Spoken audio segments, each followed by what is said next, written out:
নমস্কার, কেমন আছেন আপনারা সবাই? আশা করছি আপনারা সকলে খুব ভালো আছেন এবং সুস্থ আছেন। গত ২ দিন আমার কোনো ডেইলি ভ্লগ দেওয়া হয়নি। তার জন্য আপনাদের কাছে সরি চেয়ে নিচ্ছি। আজকে শনিবার। সকাল এখন ৬:৩০ মতন বাজে। আজকে কি ভাগ্যে সকাল সকাল উঠে পড়েছিলাম। নইলে উঠতে উঠতে ওই ৬:৩০ হয়েই যায়। মানে এখন ৬:৩০ বাজে, আমার সমস্ত বাসি কাজকর্ম হয়ে গেছে। আজকে উঠেই পড়েছিলাম ওই ৫:৩০টার দিকে। জানেন তো, গতকাল রাত্রিবেলা মানে এই ভোরের দিকে একটা খুব খারাপ স্বপ্ন দেখেছি। একটু ভয়ের স্বপ্ন। কি জানি স্বপ্ন এখন মনে নেই। ওই চোর ডাকাতের স্বপ্ন মতনই এরকম দেখেছি। দিয়ে আর ভোরবেলার থেকে ঘুম আসেনি। তখন ওই ৪:৩০ মতন বাজে। এমন ভয় পেয়ে গেছি যে পাশে তো অমিতকেও ডাকছিলাম, আরে ওঠো ওঠো, আমাদের ঘরে মনে হয় কেউ ঢুকেছে। বেচারা তো তেড়ে মেরে উঠে দেখে কেউ নেই। তারপরে বলছে তুমি স্বপ্ন দেখেছো। আমি দিলাম হয়তো তাই হবে, কারণ একবারই ভর্তি লোকের মাঝে ঘরে আর কে ঢুকবে। এদিকে দেখুন, মা আর বাবা মিলে এদিকে জমিতে সারগুলো মিশিয়ে নিচ্ছে। জমিতে তো এখন ধান লাগানো হয়েছে, তাতে তো সার দিতে হবে। তার জন্য সব সার এখন মিক্সড করা হচ্ছে। আর এরকম সার মেশানো যখনই হয়, আমি একটা প্লাস্টিক নিয়ে চলে যাই আর আমি কিছুটা সার রেখে দিই। মানে আমার ছোট্ট ছোট্ট টবে যে সকল গাছপালাগুলো লাগায় সেগুলোতে একটু দিয়ে দিই। বেশ ভালো তাড়াতাড়ি গাছগুলোর গ্রোথ হয়, জানেন তো। এই যে একটু সার আমিও সরিয়ে রেখে দিলাম। এখানে আছে খোল, ইউরিয়া, পটাশ, এইসবই আছে। আর কিছু থাকলেও আমার জানা নেই, কারণ এগুলোই আমি দেখতে পাচ্ছি, সেগুলোই আপনাদের বললাম। ওই যে বললাম সকাল সকাল উঠে পড়েছি, ঠিক এই কারণেই সকাল সকাল উঠে খুব উপকার হয়েছে। আমি সকালবেলা এদিকে একদমই প্রথম থেকে রান্নাটা ধরে নিয়েছি। আর এদিকে আমি রান্না বসিয়েও দিয়েছি। মা আর বাবা ওদিকে কাজ করছে। অমিত তো আবার খেয়ে দিয়ে বেরোবে, আবার আমাকেও বের হতে হবে। সেই জন্য আজকে সকাল সকাল উঠে সাপে আমার বড়ি হয়েছে। কি বাকি একটা ভুতুরে স্বপ্ন দেখেছিলাম বলুন তো। আচ্ছা, আপনাদের সাথেও কি এরকম হয়? রাত্রেবেলা এরকম ভুল ভাল স্বপ্ন টপ্ন দেখলে এরকমই কি আপনাদের হয়? আমার কিন্তু এরকমই হয়। রাতে আবার আমি মাঝে মাঝে ভুল টুলও বকতে থাকি। তো অমিত এগুলো সকালবেলায় বলে, তখন আমার বেশ হাসি পায়। আগে মায়া বলতো যে রাত্রিবেলা কী অত বকবক করছি, কি জানি কিছু মনে থাকে না, কিন্তু এরকম বকতে থাকি। এখন অমিত সকালবেলা যখন বলছিল বেশ হাসি পাচ্ছিল, জানেন। আজকে সকালে বিভিন্ন রকমের সবজি দিয়ে পাঁচ তরকারি করা হয়েছে।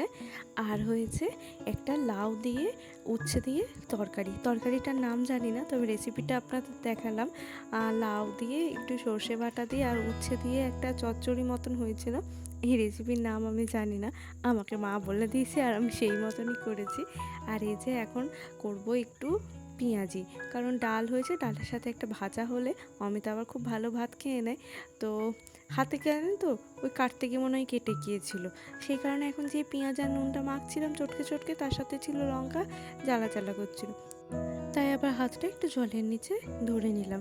ওই যে বললাম লাউ দিয়ে উচ্ছে দিয়ে আর সর্ষে বাটা দিয়ে যে তরকারিটা করব, ওই দেখুন এই তরকারিটাই এখন করছি। তরকারিতে তেলে ফোড়ন দিয়ে দিয়েছিলাম চন্দনী, আর তারপরে সর্ষে বাটাটা দিয়ে দিয়েছিলাম। সর্ষে বাটাটা খুব হালকা করে একটু নেড়ে নেওয়ার পরে কিন্তু লাউটা দিয়ে দিয়েছিলাম। আর লাউয়ের পরিমাণটা খুব কমই ছিল, আর তার জন্য একটুখানি হয়ে গেছিলো একদম লাউটা সেদ্ধ হয়ে। এরপরে কিন্তু উচ্ছেটা দিয়ে দেব, আর একটু নাড়াচাড়া করে নেবো। এতে সামান্য একটু নুন মিষ্টি তো দিতেই হবে, মানে মিষ্টিটা একটু সামান্য পরিমাণে দিতে হবে। আর তারপরেই কিন্তু আমি দিয়ে দিয়েছিলাম ওই যে উচ্ছেটা ভাজে রেখেছিলাম সেটা, আর একটু সামান্য জল। ওটা হয়ে গেছে। আর হয়েছে পেঁয়াজ আর লঙ্কাটা মাখিয়ে রেখে দিয়েছিলাম। পেঁয়াজ থেকে যে জলটা বের হয়েছে ওটাতেই বেসনটা গুলা হয়ে গেছে প্রায়, আর সামান্য একটু জল দিতে হয়েছিল। তো সেটা দিয়েই করে নেবো এখন একটু পেঁয়াজি। আর বড় মার জন্য হবে রুটির আটা তো আগেই মাখা রেখে দিয়েছিলাম।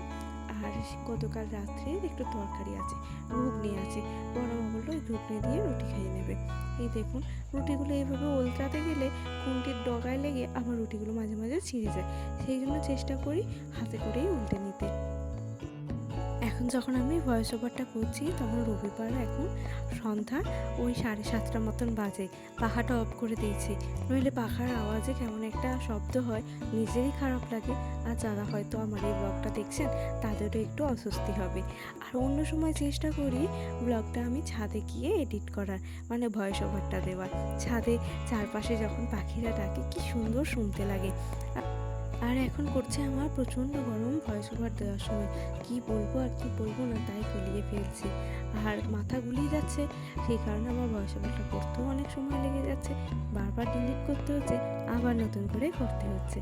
তো এদিকে আমি স্নান করে চলে এসেছি, আমিও রেডি হয়ে গেছি। আর ডিম ভাজাটা গরম গরমই বসিয়ে দিয়েছি। ডিম ভাজা ঠান্ডা হলে আমার একদমই খেতে ভালো লাগে না। আর ডিম ভাজা করলে না আমি এভাবে চাপা দিয়েই করি, এতে কেমন একটা স্পঞ্জি আর ফ্লপি ভাবটা আসে। চেষ্টা করে দেখবেন একদিন, খুব ভালো লাগবে।